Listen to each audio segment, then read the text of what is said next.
함께 하여 주시옵소서. 그래서 저희 교회와 그리고 오늘 우리 사랑하는 성도 모두에게 함께 하실 걸 믿고 오늘도 우리에게 필요한 양식을 넘치도록 공급하시는 우리 주 예수 그리스도 이름으로 드렸습니다. 아멘.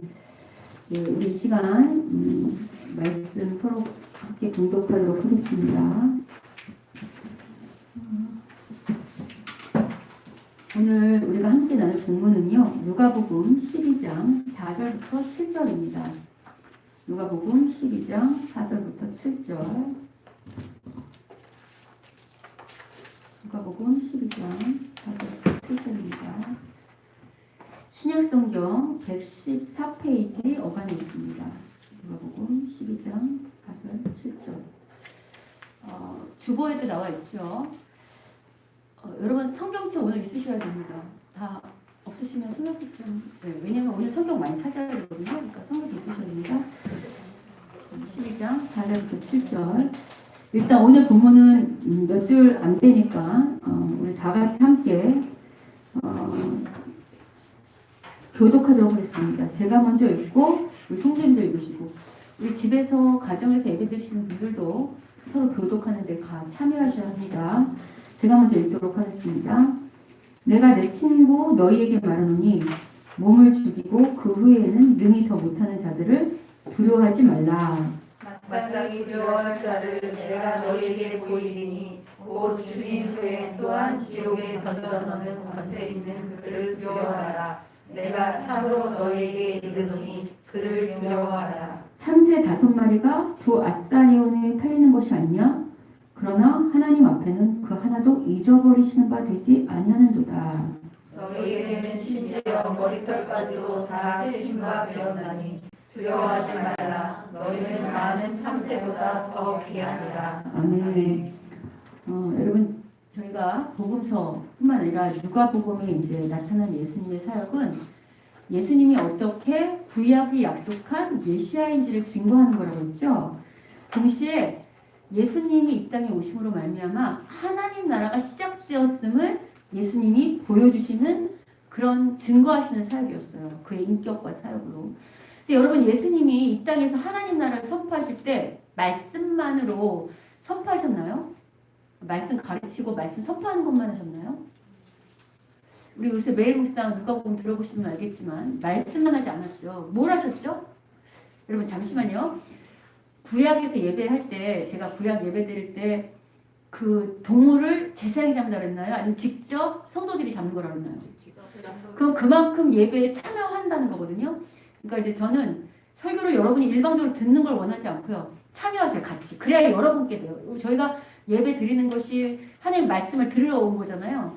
근데 목사를 통해서 듣기는 하지만 우리가 함께 하나님 앞에 동참하는 거니까 네, 여러분이 아시는 만큼 뭐 틀리는 게 어디 있어요? 뭐 당연히 학생이 틀리는 게 특권이지. 그러니까 여러분 생각해 보세요. 그래서 제가 날마다 매일 묵상 들어야 된다는 게 그거 안 들으시면 제가 순서대로 가기 때문에 점프가 막 일어나서 여러분이 무슨 얘기 하는지 모를 수 있어요. 그래서 날마다 들으시라는 거예요. 자, 예수님이 이 땅에 와서 말씀만으로 가르치시고 선포하셨어요? 아니면 실제로 어떤 일들을 행하셨어요? 어떤 거 하셨죠? 한번 대표적인 거 말씀해 보세요. 그래서 귀신 쫓고 또 그렇지 병자 고치고 또 죽은 자 살리고 이렇게 그리고 또 광풍 자연을 다스리시고 그러니까 여러분 이런 것들은 초월적인 거잖아요. 죽은 자를 아무나 살릴 수 있어요? 귀신 쫓는 거 그죠? 병자 고치는 거 이건 뭘 말하느냐? 구약에선 다 하나님의 사역이에요. 그러니까 지금 예수님은 실제로 그런 사역을 통해서 당신이 어떻게 하나님이 보내신 메시아인 것을 증거하시는 거잖아요.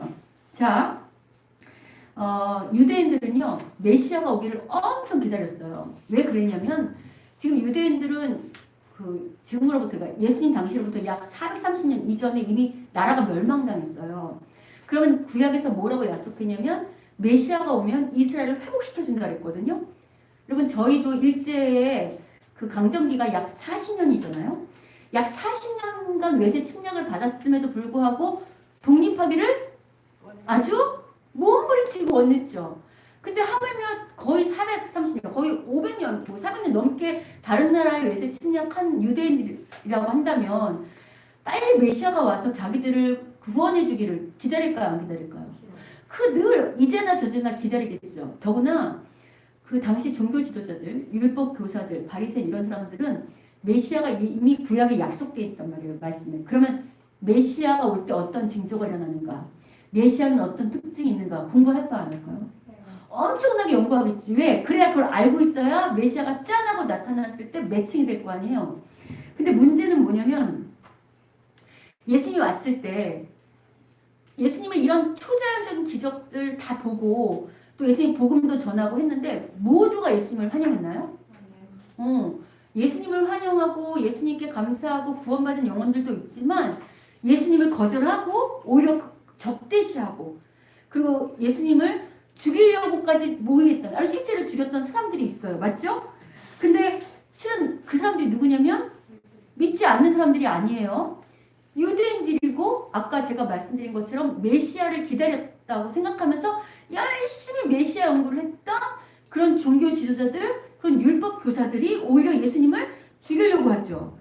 자, 이런 측면에서 예수님은 어떻게 하시냐면 당신이 누구신지 그리고 제자들도 예수님을 메시아로 처음부터 온전히 이해하지 못했거든요. 그래서 계속해서 제자들을 가르치고 깨우는 사역을 하신다 그랬죠.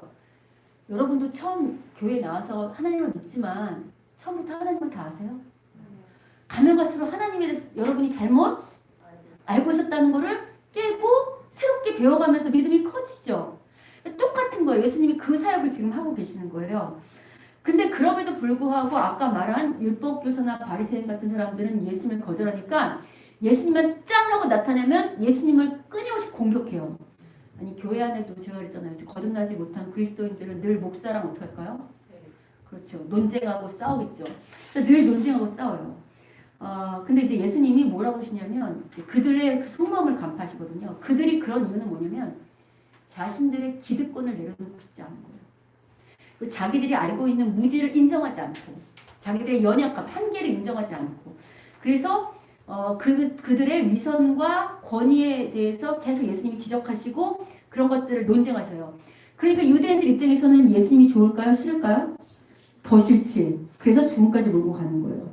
오늘 본문도 마찬가지예요. 저희가 오늘 본문 12장을 4절부터 7절까지만 읽었지만 그 앞달락인 1절부터는 어떤 이야기가 시작되냐면 예수님께서 당신의 제자들에게 바리새인들의 위선과 형식적인 외식을 조심해라 라고 말씀하시면서 그리고 이제 오늘 본문을 말씀하기 시작해요.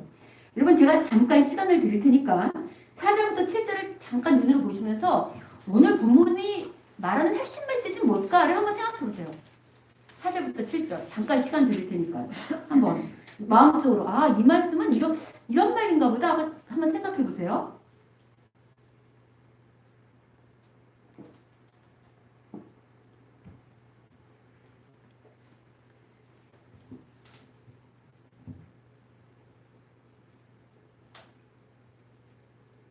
자, 읽어보셨죠? 생각해 보셨어요? 오늘 이 핵심 메시지는 뭔 것 같으세요?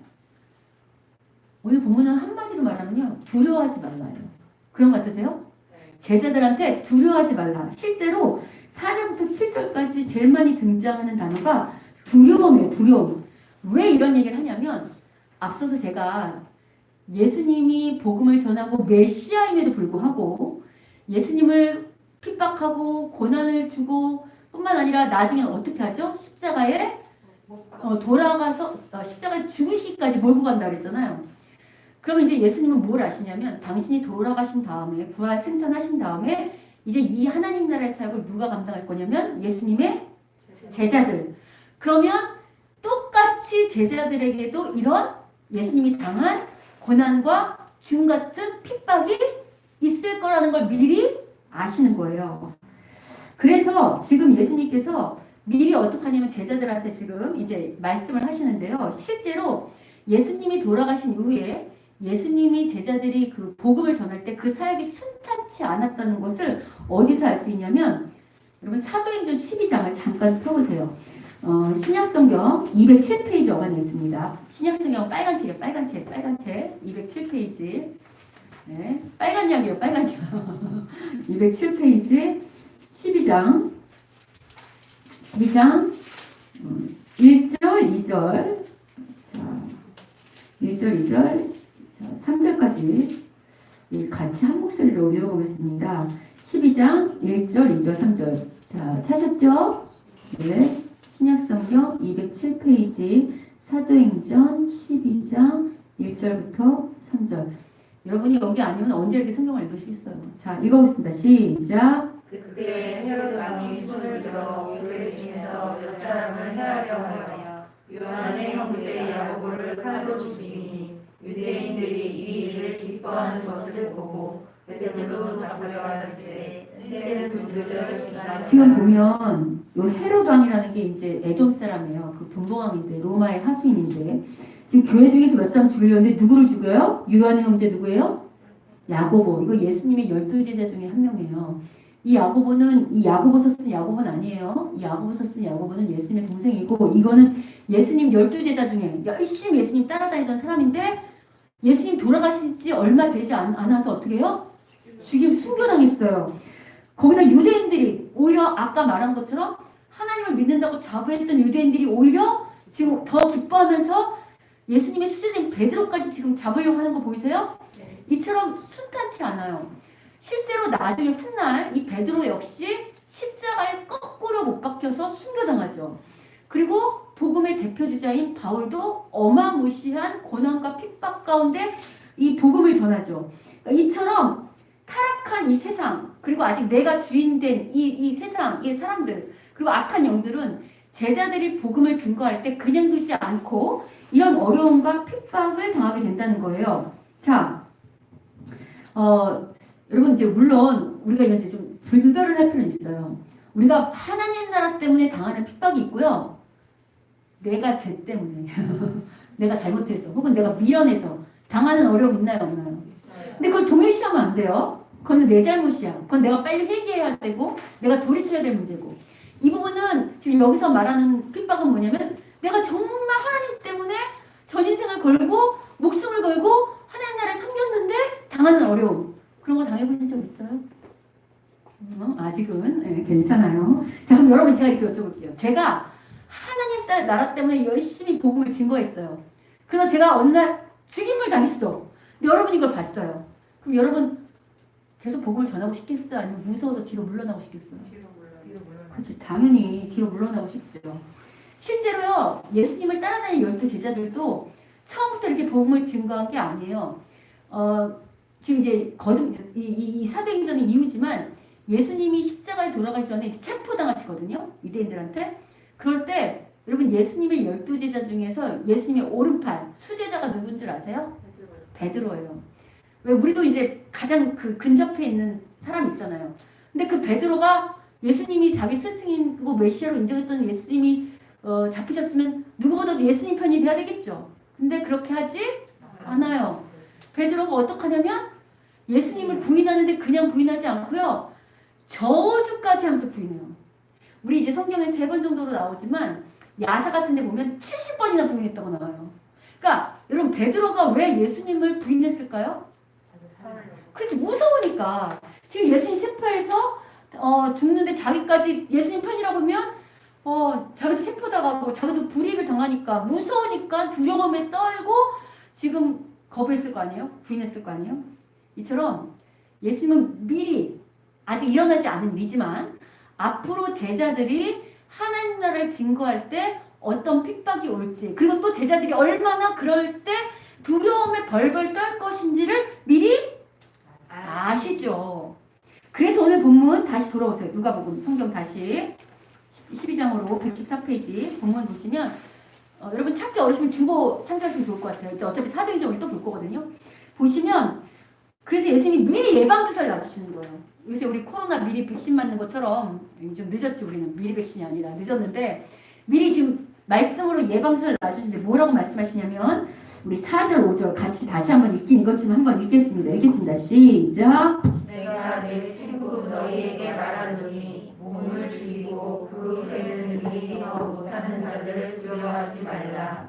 마땅히 두려워할 자를 내가 너희에게 보이리니 곧 죽인 후에 또한 지옥에 던져놓는 권세 있는 그를 두려워하라. 내가 참으로 너희에게 이르노니 그를 두려워하라. 먼저 예수님은 두려워하지 말라라고 말씀하시기 이전에 우리가 마땅히 두려워해야 할 대상이 누군지 그 두려워해야 되는 대상부터 초점을 명확하게 맞추고 시작하세요.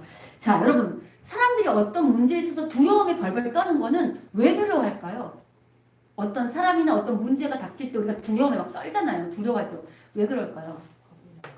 내가 그 문제나 사람을 컨트롤할 수 없다는 거예요. 그러니까 그 사람이나 그 문제가 내 능력이나 내 지혜나 내 지식이나 경험보다 더 크게 느끼는 거지. 더 강하게. 그래서 우리가 불불 떠는 거잖아요. 근데 지금 예수님 뭐라고 말씀하시냐면 이 세상에서 가장 강한 이가 하나님이시라는 거예요. 왜냐하면 4절 보세요. 죽일 수 있죠. 그죠? 근데 죽음 이후에 어떻게 할 수 없잖아. 이 땅에서 제일 무서운 게 죽는 거죠. 근데 그 죽은 다음에 뭐 더 이상 어쩔 수 없는데 그 이후의 세계가 있다는 거예요. 어떤 세계 있냐면 5절 보세요. 죽음 이후에 지옥이라는 권세. 이건 누구에게만 있나요? 하나님만 있잖아요. 생사화복, 그 다음에 모든 것의 심판의 주관자, 또 천지를 창조하시고 이런 모든 능력과 힘을 가지신 분이 누구냐면 바로 하나님이에요. 그러니까 아까 말한 것처럼 우리가 상대가 나보다 강해서 두렵다고 한다면 가장 강한 사람을 두려워해야 되잖아요. 가장 강한 것을 이 온 우주에서 가장 강한 분은 누구밖에 안 계시대요? 하나님 한 분밖에 안 계세요. 그러니까 마땅히 두려워야 될 대상은 그 하나님 밑에 있는 졸개들이나 하나님 밑에 있는 세상의 공중것에 잡은 악한 영이나 물질이나 어떤 사람이 아니라 그런 것들을 다스리시고 주관하시는 누구를 두려워야 돼요? 하나님이요. 자, 근데 여러분 실은요. 우리가 우리 중에서 가장 전능하시고 힘이 있는 분이라는 거, 그거 하나님이라는 거 우리 아나요, 모르나요? 알죠. 유대인들, 그 예수님 당시에 유대인들도 알았을까 몰랐을까? 하나님이라는 거 알죠. 그 제자들도 다 알죠. 근데 중요한 건 뭐냐면 우리가 머리로는 아는데 실제로 현실 앞에 딱 서면 여러분 하나님이 더 무서워요? 아니면 여러분이 닥친 문제가 더 무서워요? 그렇지. 나를 힘들게 하는 사람이나 뭐 물질이나 뭐 사업이나 뭐 여러 가지 뭐 우리 학생들은 이제 뭐 학교 가는 문제나 뭐 진로나 이런 게 훨씬 무섭게 느껴지잖아요. 그래서 예수님이 우리가 하나님 걸 알지만 그럼에도 불구하고 두려움에 떤다는 걸 너무 다 잘 아세요. 그럼 이제 어떻게 되냐면 우리의 시선과 믿음을 재정비해야 돼요. 근데 믿음이 약해서 그런 거거든요. 그러니까 이게 머리로는 알지만 이 머리로 안 믿음이 우리의 것이 체득화 안 됐고 그리고 그게 뭔지 아직 잘 몰라서 그럴 수도 있어요. 그래서 예수님이 제자들에게 왜 두려워하지 않아도 되는지, 왜 하나님이 어떻게 강하시지만 어떻게 우리와 연결이 돼 있기 때문에 두려워하지 않아도 되는지를 오늘 본문 6절 7절로 말씀하세요. 자, 여러분 오늘 본문 6절을 먼저 보시면 이렇게 말해요. 참새 5마리가 두 아사리온에 팔리는 것이 아니냐. 그러나 하나님 앞에는 그 하나도 어떻게 된대요? 네, 그 뭐요? 참새를 어떻게 한다는 거예요? 기억하신다는 거예요. 여러분 여기서 참새를 잘 보세요. 아사리온은 화폐 단위예요. 그러니까 이제 이게 뭐냐면 이제 유대인들은 하루 품삯을 1데나리온이라고 해요. 하루 품삯이. 근데 이제 이 아사리온은 하루 데나리온의 16분의 1 정도밖에 안 해요. 그러니까 우리가 만약에 오늘 하루 임금이 10만 원이다. 그럼 16분의 1이면 얼마나 하나? 뭐 돈 몇천 원 하나? 예, 그러니까 아주 작은 동전이에요. 아주 작은 화폐 단위. 그게 두 아사리온이 참새 5마리가 팔렸다는 건 참새가 그만큼 비싸게 팔렸다는 거예요? 싸게 팔린다는 거예요? 그럼 그만큼 가치가 높다는 거예요? 가치가 낮다는 거예요? 그렇지. 시장에서 그러니까 지금 얘는 가장 싸게 팔리는, 가장 가치가 없다고 열기는 참새까지도 누가 기억하신대요? 하나님이 기억하신대요. 그 다음 보세요. 7절은 같이 읽어보세요. 7절 읽겠습니다. 시작. 너희에게는 심지어 머리털까지도 다 세신바 되었다니 두려워하지 말라. 너희는 많은 참새보다 더 귀하니라. 지금 보시면 이렇게 말씀했어요. 그러니까 이제 예수님이 논법이라고 치면 이제 작은 거부터 큰 거 이렇게 이제 비유하시면서 말씀하시는데 이렇게 말씀하는 거지. 얘들아, 시장에 가면 참새가 되게 가치가 제일 없잖아. 그게 제일 싸구려잖아. 근데 그렇게 제일 가치 없는 참새도 하나님이 기억하시는데 하물며 너희는 하나님의 자녀잖아요. 그죠? 뭐까지 세신데 뭐까지? 머리털. 여러분 내 머리털 개수가 몇 개인지 아시는 분? 이걸 누가 다 세고 계세요? 여러분 그거 아세요? 자녀들 키울 때 애는 지가 어디가 어떻게 되는지 모르지만 엄마는 애가 어디서 다쳤는지 어디 흉터가 생겼는지 어디 점 있는지 알아요 몰라요? 왜 그래요? 왜 알아요? 그만큼 자녀에 대한 관심과 사랑과 애정이 많잖아요. 하나님은 나도 잘 모르는 이 머리털 개수까지 세실 정도로 우리를 사랑하신대, 귀하게 오신대요. 그러니까 두려워하지 말라는 거예요. 우리가 당연히 참새보다 귀하죠. 그거 말씀하세요. 그러면 이제 그게 이제 무슨 말이냐? 그럼 이게 이런 말일까요? 하나님이 참새도 구원하시니까 우리도 당연히 구원해 주실 거다. 그러니까 하나님이 참새의 안전도 보장해 주니까 우리의 안전도 당연히 보장해 주실 거다라는 말이겠죠. 왠지 이렇게 질문하면 아닐 것 같겠지. 그럴 것 같으세요? 아니에요. 그러니까 이제 이런 게 중요해요. 물론 하나님 우리 안전을 보장하시는데 여러분이 성경을 읽을 때 뭐가 중요하냐면 문맥이 되게 중요해요. 그러니까 우리 하나님이 걱정하지 마라. 내가 다 내고 입힌다라고 말하는 본문이 또 있어요. 근데 오늘 본문은 그 말을 하려는 게 아니야. 오늘 본문의 강조점은 참새를 구원해 주니까 너희도 구원할게 이게 아니야. 그래서 성경 말씀을 되게 잘 봐야 돼요. 그리고 잘 배워야 되고 오늘의 강조점은 이런 거예요.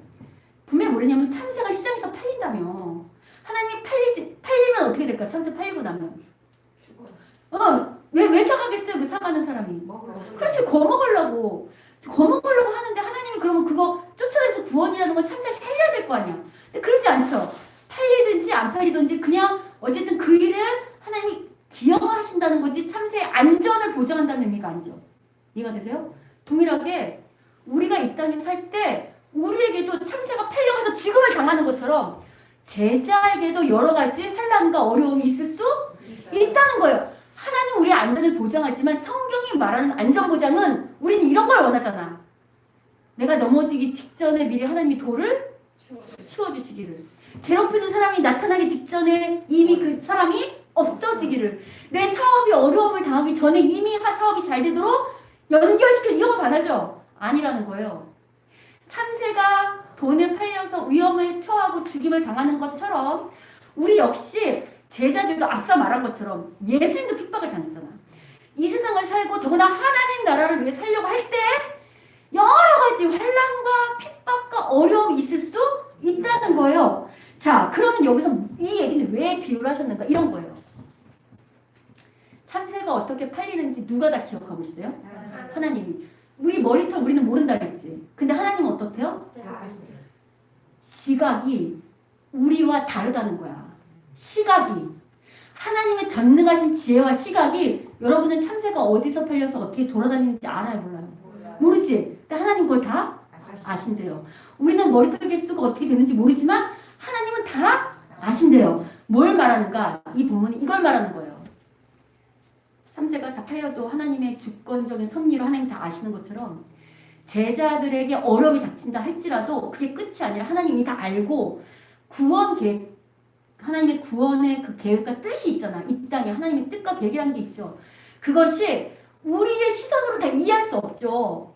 우리 이해할 수 없지만 하나님의 시각으로 우리보다 지혜도 높으시고 전능하신 하나님은 당신의 섭리 가운데 그 모든 것을 주관하시고 그 뜻을 이루어가신다는 거예요. 다만 우리가 그것을 볼 수 있는 영안이 없다는 거예요. 근데 하나님은 그런 높은 분이니까 걱정하지 마라. 왜? 하나님께서 참새가 팔리는 거 아는 것처럼 하물며 우리는 자식인데 예수님을 부활시키고 살린 것처럼 설사 어려움과 핍박이 온다 할지라도 그것을 문제를 해결한다는 차원이 아니라 그 문제를 뛰어넘어서 우리에게 가장 그 섭리 가운데 일하시는 하나님인 것을 말씀해주기 위해서 그래요. 실제로 여러분 앞서서 지금 보면 그 야고보가 아까 헤롯이 그 예수님의 초대 제자인 12제자인 한 사람 야고보를 죽였잖아요. 야고보 왜 죽였을까요? 야고보. 헤롯이 야고보를 왜 죽였을까요? 헤롯이 두려워서? 헤롯이 교회 왜 죽였을까? 여러분 자녀들 왜 때려요? 때릴 때. 말 안 듣는데 예를 들면 자녀들 성경 나와. 내 말 안 들어 때리면 안 되고 때리는 이유 중에 하나는 애가 하지 말할 일들을 하니까 그거를 어떡하라고 그만하라고 하는 거잖아요. 내 말 안 들어서 성질 나온다 우리. 그러니까 그거를 하지 말라는 거잖아. 헤롯이 교회의 초대 제자인 야곱을 죽였던 이유는 본복이야. 왜? 뭐 하지 말라는 거야? 예수님이 제자들이 뭐 했을까? 열심히 복음을 증거했겠죠. 그 뭐 하지 말라는 거예요. 그렇지, 복음 증거하지 말라고. 그래서 때렸을 거 아니 죽였을 거 아니에요. 근데 여러분 이제 우리는 어려움이 닥치면 시선이 짧잖아요. 그죠? 그러니까 당장 눈앞에 현실만 보니까 하나님의 뜻으로 기대하고 그 뜻에 맞춰 나가기보다는 우리의 생각이 짧은 생각에 조급하게, 그리고 하나님 말씀과 상관없이 내 뜻대로 막 행하는 행동들을 하게 되잖아요. 이제 제자들도 그럴 수 있겠죠. 근데 그걸 기대하고 이제 헤롯이 죽였겠죠. 근데 여러분 이제 재밌는 건 뭐냐면 차라리 로마의 그 헤롯은 에돔 사람이었잖아. 그러니까 유대인의 친족이지만 이스라엘 민족은 아니야. 하나님 안 믿는다고. 그러니까 핍박할 수 있다고 치자고. 근데 문제는 뭐냐면 아까 예수님 죽은 게 누구라고 그랬어요? 유대 종교 지도자들. 특별히 이제 오늘 치면 저 같은 목사, 또 장로들, 또 권사, 집사 뭐 이런 분들, 하나님 잘 믿는다고 착각하는 사람들. 근데 이 사람들이 예수님만 죽인 게 아니고요. 실은 이건 아까 사도행전 12장에 그 사건 나오죠. 훨씬 앞에 7장에 스데반이라고 그 초대교회가 세운 7명의 일꾼이 있어요. 근데 스데반이 이제 유대인들을 대상으로 그리스도 복음을 막 증거해요. 근데 이 스데반이 7장 보면 돌에 맞아 죽는 순교하는 장면이 나와요. 근데 그 돌 던진 사람들이 누구냐면 바로 유대인들이에요. 자, 그래서 이 돌에 죽죠. 근데 여러분 이제 7장을 열어주세요. 8장을 열어주세요. 사도행전 8장. 사도행전 8장. 조금 앞으로 가시면 돼요. 앞으로 찾아놨었죠? 7장이 그 사건이라고. 자, 8장은 199페이지 어간에 있어요. 그래서 여러분 여기 보시면 스데반이 죽는단 말이에요.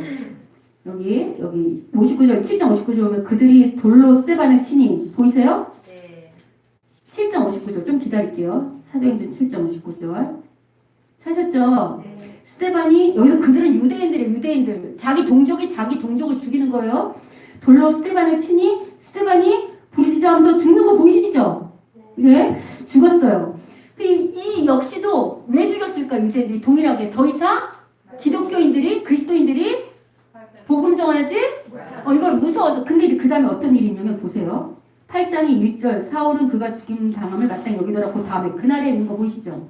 거기 다 같이 읽어보겠습니다. 시작. 그날에 예루살렘에 있는 교회에 큰 박해가 있어 사도에는 다 유대와 사마리아와 각 땅으로 흩어지냐. 지금 뭐냐면 그 사건을 기점으로 스데반을 죽인 걸 기점으로 예루살렘에 아주 큰 교회를 향한 핍박이 일어나요.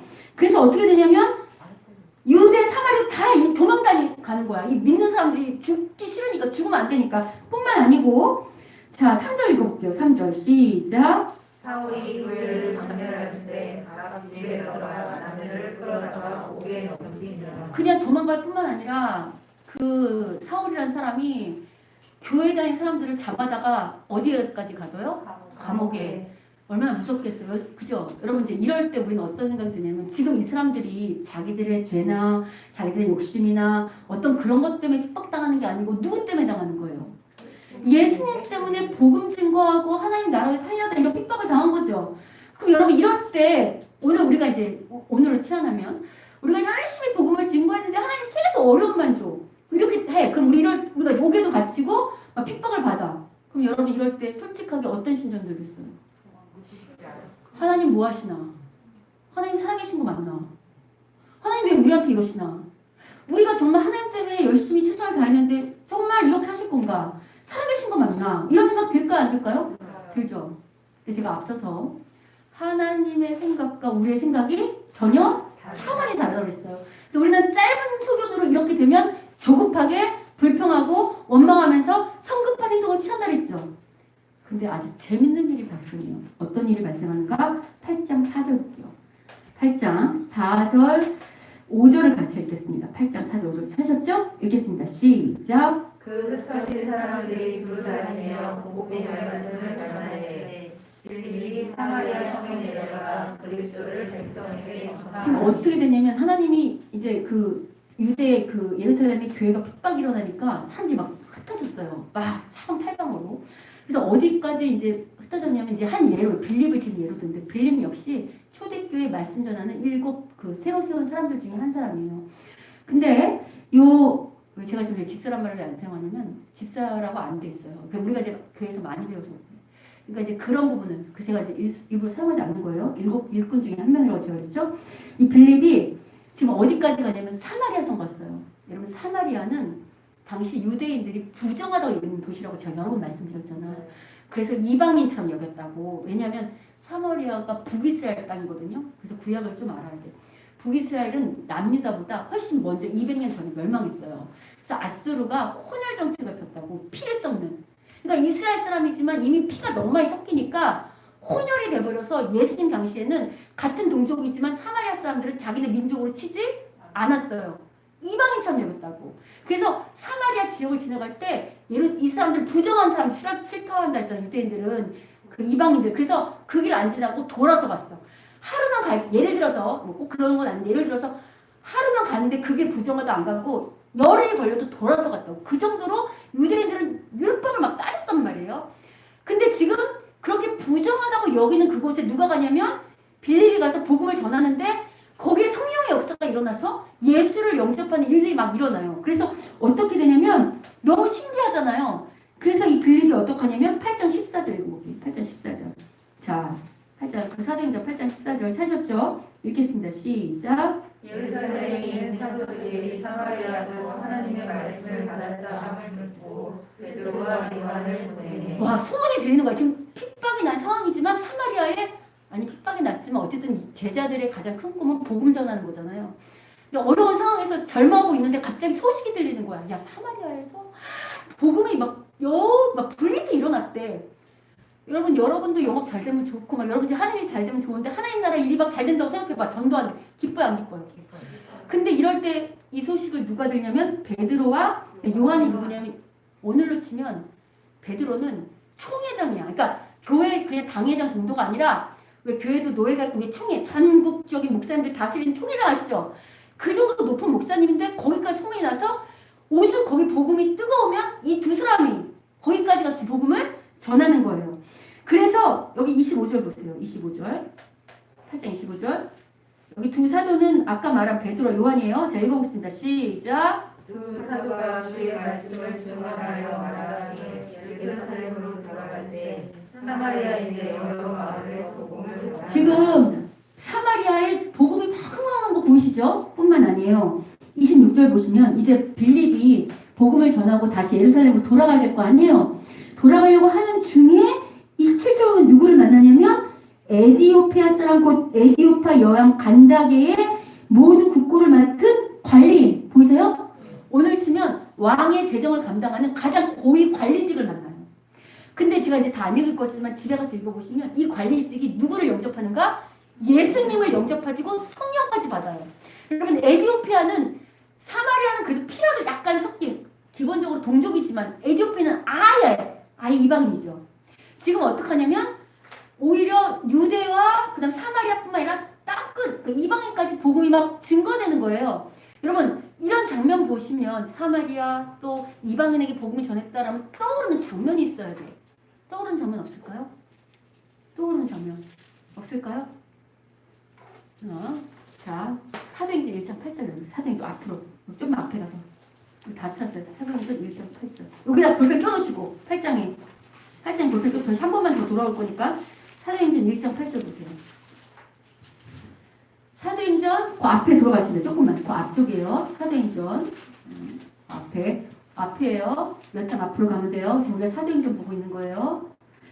신약성경 187페이지 어간이 있습니다. 187페이지 어간에 사도행전 187페이지 어간에 요 1장이 무슨 장면이냐면 예수님이 부활하셨거든요. 부활하시고 승천하시기 직전이에요.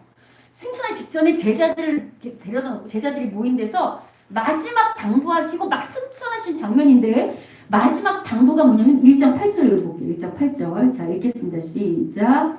오직 성령이 너희에게 임하시면 너희가 권능을 받고 예루살렘을 가고 유대와 사마리아와 땅끝까지 이르러 내 이름이. 지금 예수님 말이 뭐냐면 너희가 성령을 받잖아. 그러면 유대와 온 유대뿐만 아니라 사마리아 땅끝, 말하자면 열방의 복음을 전하게 될 거야 이렇게 말을 했거든요. 근데 문제는 뭔가 제가 초반에 유대인들이 그렇게 열심히 말씀을 연구했어도 예수를 몰라갔다 그랬죠. 그죠? 그러니까 하나님의 뜻이 뭔지 모르는 거잖아요. 또 제자들도 그렇게 예수님을 따라다녔지만 예수님이 메시아이신지를 잘 몰랐고 믿음도 연약했다 그랬죠. 이때도 마찬가지예요. 제자들이 예수님을 따라다녔지만 이 말이 뭔지 몰라서 유대인들 생각에는 계속 말씀드리지만 구원이 유대인에게 있다고 생각했어요. 이방인은 부정하다고 생각했다고. 그러니까 거기에 복음이 전해지는 것이 아니라 유대인에게만 복음이 전해지고 그들을 세우고 그들을 높이실 것만 생각한 거예요. 근데 지금 예수님은 유대뿐만 아니라 유대와 사마리아 그리고 땅끝까지 전하라고 하죠. 근데 초대 제자들 이 뒤에 이제 사도행전 뒤에는 예수님 돌아가신 다음에 교회가 세워지고 아까 말한 베드로나 그런 사도들이 열심히 복음을 증거한 일이 나오는데 처음에 이 제자들이 이 말씀 못 알아먹고 어디서만 복음을 증거했을까요? 이방에 갔을까요? 어디에만 있을까요? 자기 땅이 유대 땅이거든요. 어디에만 있었을까요? 온 유대만 돌아다니 다닌 거예요. 온 유대만. 근데 어떤 일이 벌어졌냐면 하나님이 오히려 이 핍박과 박해를 통해서 아까 흩어졌다 했죠. 그걸 통해서 사마리아 쪽 아까 간 거 보이세요? 그리고 열방까지 애교표까지 보이세요? 그러니까 지금 우리가 볼 때는 교회를 핍박한 것이 죽을 것 같고 원망스러웠는데 오히려 그 핍박이 자기들은 몰라가지고 유대 땅에서 복음을 전했는데 오히려 그 핍박이 사마리아와 그 다음에 땅끝까지 막 흩어져서 땅끝까지 복음을 전하게 하는 하나님의 섭리가 일어나는 거 보이세요? 이게 하나님의 섭리와 우리의 섭리가 다르다는 거예요. 그래서 여러분 다시 사도행전 8장 보세요. 그래서 여러분 8장에 보시면 재밌는 게 있는데 8장 1절 보면 이렇게 돼 있다 그랬잖아요. 8장 1절 사도행전 뒤에 그날에 예루살렘 교회에 큰 박해가 있어 사도행전 얘기가 사람들 모인 땅에서 어떻게 됐어요? 우리는 흩어지니라 이렇게 돼 있으니까 능동태잖아요. 그러니까 이렇게 생각할 수 있잖아요. 교회에 어려움이 닥치니까 그게 무서워서 제자들이 스스로 흩어졌다, 도망갔다 이렇게 생각할 수 있죠. 맞죠? 여러분도 아까 도망간다 했잖아요. 그죠? 근데 여러분 이게 우리 번역은 이렇게 돼 있지만 이 헬라어 원문이 있잖아요. 헬라어 원문의 이 동사 흩어지니라 동사는 능동태가 아니고 수동태예요. 흩어짐을 당했다. 무슨 의미인가? 우리가 생각할 때는 박해가 와서 내가 어려워서 무서워해서 도망간 것 같지만 우리의 생각과 하나님의 생각이 차원이 다르다 했죠. 하나님의 섭리가 있다 했죠. 그 사건을 통해서 흩어진 그 사건을 통해서 하나님은 흩어지게 하셔서 우리가 흩어지도록 하셔서 그걸 통해서 당신이 생각했던 온 유대와 사마리와 땅끝까지 복음을 전하는 그 사명을 우리를 통해서 이루고 계시는 거예요. 이루고. 여러분 이 땅에서 최고의 복음 뭔지 아세요? 예수님의 참된 제자 되는 거고 이 땅에서 최고의 복이 되는 건 뭐냐면 하나님의 사명을 이뤄내는 거예요. 제가 이렇게 아무리 말해도 여러분 마음속에는 아니요 목사님 저는 이 땅에서 최고 부자 되고 싶고 우리 직장에서 최고 1인자 되고 싶고 나는 최고 좋은 대학에 최고 유명한 사람 되고 싶어요 라고 마음속으로 생각하고 있겠지. 언젠가 그거 다 빼내실 거라고 하나님이. 빨리 항복할수록 여러분에게 고난과 어려움이 없을 줄 믿습니다. 여러분이 버티면 버팅길수록 이런 핍박과 환란이 여러분의 그 때를 빼내게 될 거예요. 자, 그럼 이제 우리가 생각할 수 있어요. 자, 그러면 목사님 이제 알겠어요. 그럼 하나님의 섭리가 있다는 거죠. 그러면 이게 지금 하나님과 생각과 사람의 생각이 다른데 그럼 우리는 늘 이렇게 바보처럼 근시안을 사나요? 하나님의 생각을 읽을 수는 없을까요? 라고 질문할 수 있겠죠? 그러면 하나님의 생각을 읽을 수 있을까요? 없을까요? 읽을 수 있죠. 어떻게? 말씀과 기도. 내가 열심히 말씀 보고 내가 열심히 기도하면 될까? 안 돼. 실천하면 될까? 막 질문하니까 어려워. 근데 알 것 같은데 답은 모르겠어. 근데 여러분 이렇게 하셔야 여러분께 돼. 왠지 이 답이 있을 것 같지?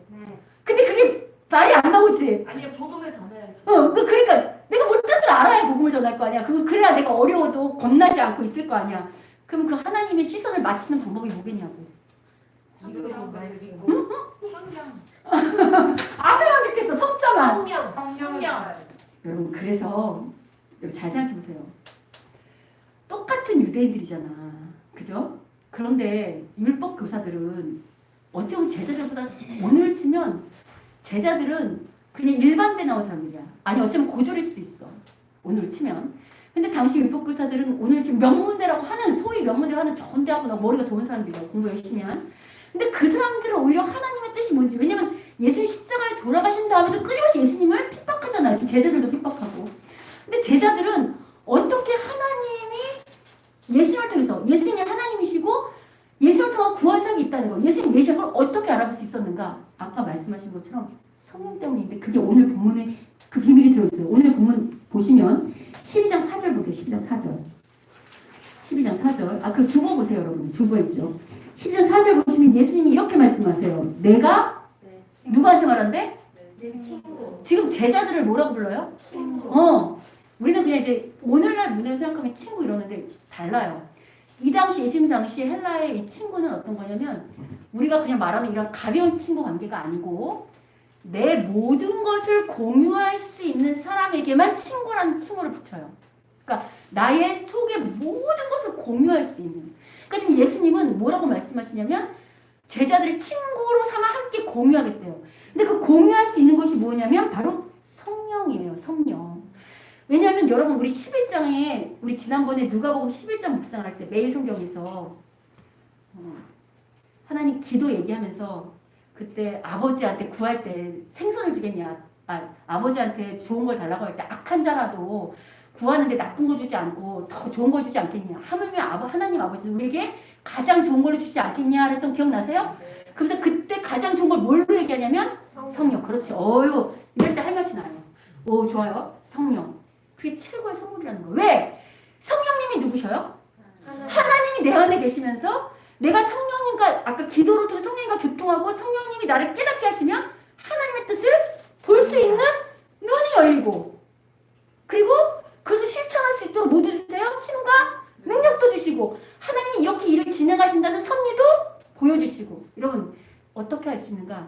아까도 말했지만 유대인들 종교 지도자들은 성령을 못 받아서 예수님 누군지 몰랐지만 제자들은 비록 덜이 가지만 믿음이 아직 좀 연약하지만 성령으로 인하여 눈이 점점 열어지며 믿음이 차츰차츰 커가죠. 뿐만 아니라 누가 보세요. 이 사도행전과 누가복음을 지은 게 누구냐? 바로 누가예요. 근데 누가가 지금 사도행전을 기록한 게 누가잖아. 여러분은 그냥 읽었지만 사도행전 누가는 어떤 시각으로 읽냐면 핍박이 왔어. 그러나 그 핍박이 제자들에게 망한 게 아니라 오히려 유대와 사마리아와 땅 끝까지 복음을 증거하는 하나님의 사역을 성취하는 일이 됐어라고 지금 누가 기록한 거 보이세요? 내가 여태까지 보여드렸잖아요. 보이죠? 네. 성경이 달리 보이지? 네. 이게 성령의 역사예요. 누가 이걸 깨닫잖아. 여러분 이게 그럼 어떤 일을 우리에게 오늘 교훈을 주는가? 우리는 어떤 어려움이 닥치면 절절절절 막 무섭고 피하고 도망가려고 하는데 오늘 이 말씀 우리가 뭘 말하는가? 걱정하지 마요. 너희가 정말로 복음 때문에 하나님 나라 때문에 어려움을 겪고 있다고 한다면 지금 당장은 핍박같이 보이고 죽을 것 같이 보이고 오해 같은 것처럼 보이지만 그게 정말 하나님 나라의 사명 때문에 그랬다고 한다면 그걸 통해서 하나님께서 훨씬 크게 문제를 해결해 나가실 거니까 걱정하지 말라는 거야. 이해가 되세요? 그럼 잘 보세요. 이게 제자에게 복이 되냐면 이런 걸 겪음으로 해서 내가 한 게 지나고 나면 생각이 나잖아. 그때 핍박이었는데 돌아보니까 그게 오히려 나를 통해 하나님의 사명을 성취하는 귀한 복이 됐네. 하나님이 오늘 나를 통해 이렇게 큰 역사를 이루셨네. 라고 생각이 되겠죠. 그럼 우리의 뭐가 자랄까요? 우리의 믿음이 자라는 거예요. 여러분 믿음이 자라는 것보다 더 큰 복은 없어. 믿음이 자라야 그만큼 하나님을 알고 그만큼 하나님이 가까워지고 하나님의 섭리를 이해할 수 있는 지혜가 열리지. 여러분 오늘날 이 세상도 통찰력 있는 사람이 잘 살아요. 지혜 있는 사람이 잘 산다고. 그 지혜와 그 믿음의 눈이 이런 핍박을 통해서 점점 그리고 하나님과 더 어떻게 될까? 더 가까워지는 거야. 아니 여러분 세상에서 왜 사람들이 그 힘 있는 사람 옆에 왜 줄 서려고 그래요?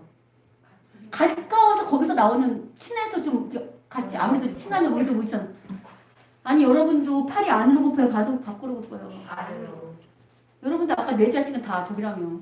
하나님과 가까운 게 중요해. 하나님이 그래 넌 내 새끼야. 그래 맞아 내 제자야. 난 너를 도와야 돼 라는 그렇게 가까워지는 게 그게 최고의 복이라고요.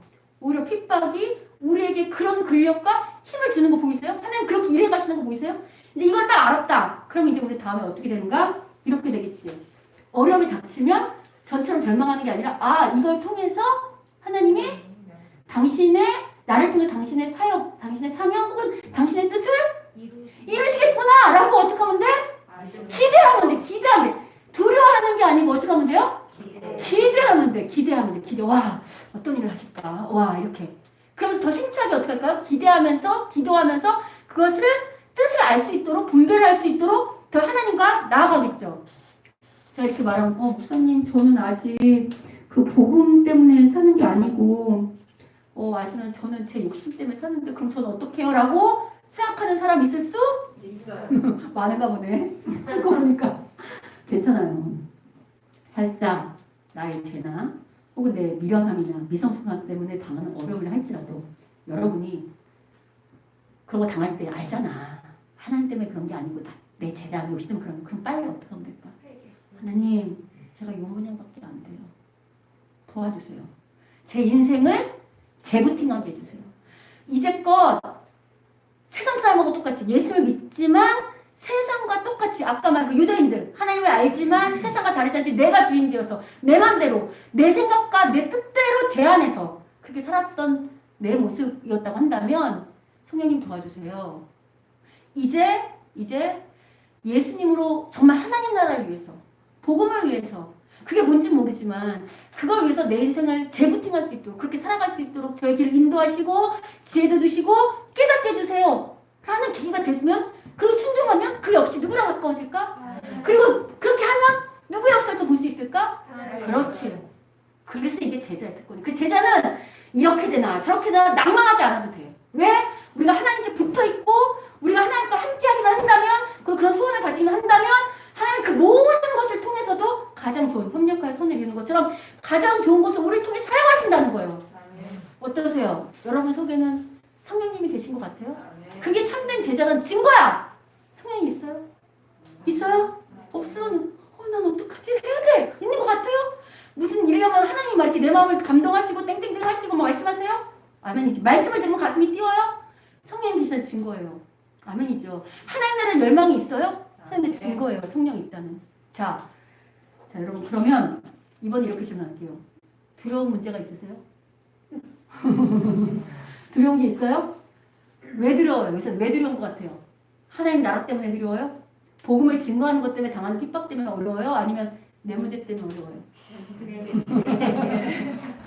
그러니까 이제 무슨 기도를 해야 되는지 알겠지? 하나님 이 어리석음, 이 욕심을 걷어주시고 하나님의 마음으로 재부팅 시켜주세요. 이 기도하세요. 그럼 하나님 해주실 거예요. 그래서 제가 양쪽도 상관없다. 그래서 오늘 두려워하지 않아도 되는 이유 제자들이 뭐냐? 바로 하나님이 우리보다 뛰어나시다. 그리고 그 모든 것을 우리가 하나님 앞에 마음을 맞추고 하나님의 사람으로 살기로 작정하고 나에게 주신 사명이 있잖아. 이게 꼭 복음 전도한다는 것이 이게 무슨 예수님 이게 아니라 우리 정우는 음악하잖아. 음악으로 하나님 증거할 수 있을까 없을까? 있지. 우리 다영이는 유치원생이 꿈이거든요. 아이들을 보살피는 것으로 증거할 수 있을까 없을까? 달라졌나 다영아 꿈이? 달라졌어. 미안해. 자, 여러분 각자 일 있잖아. 그 일로 하나님 증거할 수 있을까 없을까? 있어.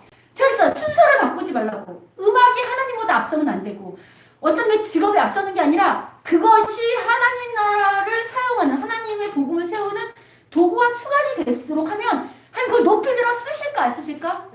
그걸 놓고 기도해. 그러면 하나님이 쓰실 거야. 아멘이죠. 자, 그러면 이제 두려워요 안 두려워요? 자, 옆 사람한테 인사 한번 할게요. 한번 물어보세요. 무엇 때문에 두려움을 떠십니까? 좀 찔려. 그래서 이렇게 기도하면 돼. 자, 그 다음에 이렇게 복음 때문입니까? 이렇게 다시 한번 물어봐. 저는 복음 때문에 당한 어려움이 있었어요. 여러분 조금 선생이라고. 자, 복음 때문에 우리가 당한 어려움이 있겠지? 그럼 이제 이렇게 말해요. 그렇다면 따라하세요. 그렇다면 쫄지 마. 쫄지 마. 걱정하지 마. 하나님이 아까 말했잖아. 아까 사도행전 봤잖아. 그 밖을 통해서도 우리를 통해 뜻을 이루는 거. 하나님께 쓰임 받는 것보다 더 큰 영광은 없어요. 그리고 하나님께 쓰임 받으면 뭐가 좋은가? 세상도 일할 그 노자랑 일할 어떤 비용이랑 밥 먹여요, 안 먹여요? 당연히 먹이지. 우리가 하나님 나라 철저히 일하고 하나님 우리 먹을 거 입을 거 주실까 안 주실까? 그게 섭리야. 아멘?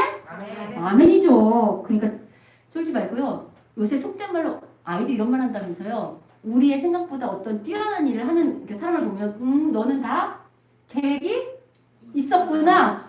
아, 이게 나이도 잘 모르는구나. 우리 젊은 친구들 알지? 알지? 이거 무슨 얘기인지. 아, 이게 여기서 세대 차이가 살짝 나주네. 요새 애들이 무슨 이제 어떤 일이 잘 안 될 것 같은데 미리 앞서서 누가 무슨 일을 잘하면 그렇게 말한대요. 너는 다 계획이 있었구나. 이렇게 말한대요. 우리 하나님은 다 계획이 있으시구나. 아멘이지. 여러분, 혹시 여기 예배 오기 전에 걱정과 근심과 두려움이 있다고 한다면 지금 말씀하세요. 하나님은 계획이 다 있으시구나. 아멘. 이 말을 여기서만 기억하지 마시고 힘들고 어려울 때마다 떠올리세요. 하나님은 계획이 다 있으시구나. 아멘. 그게 성령님이 떠올리게 하시는 게 여러분이 성령이 계시다는 증거예요. 그럴 때 힘내고 성령과 동행함으로 다시 한번 재부팅하고 다시 한번 하나님께 그 믿음으로 나갈 때 오늘 그 제자를 통해서 하나님께서 복음을 전한 하나님 나라를 이루신 그 복이 우리에게 임할 줄 믿습니다. 아멘.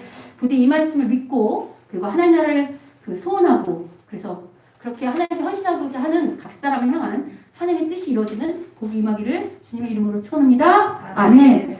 우리 시간 찬양